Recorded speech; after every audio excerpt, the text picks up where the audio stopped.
வணக்கம். திருப்பூர் மாவட்டம் தாராபுரம் வட்டம் மூலனூர் உட்பட்ட பெருமாள்வலசு கிராமத்தில் 65 வயது மதிக்கத்தக்க மாரியம்மாள் என்பவர் தனது கணவர் செல்லதுரை உடன் வசித்து வருகிறார். நேற்று மதியம் 2 மணி அளவில் மாரியம்மாள் சடலத்துடன் காணப்பட்டார். தகவல் அறிந்து மூலனூர் காவல் ஆய்வாளர் திரு விஸ்வநாதன் அவர்களின் தலைமையில் போலீசார் சம்பவ இடத்திற்கு விரைந்து சென்றனர். முதற்கட்ட விசாரணையில் மாரியம்மாள் அவர்களின் மகன் ராஜகோபால் என்பவர் குடிபோதையில் தனது தாயை கத்தியால் கழுத்தை அறுத்து கொல்லப்பட்டதாக விசாரணையில் கண்டறியப்பட்டது.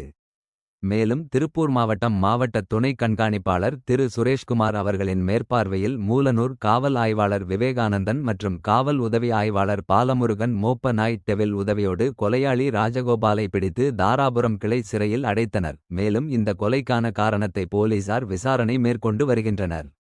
இறந்த மாரியம்மாவின் உடல் தாராபுரம் அரசு மருத்துவமனையில் உடல்கூறு ஆய்விற்காக கொண்டு செல்லப்பட்டது.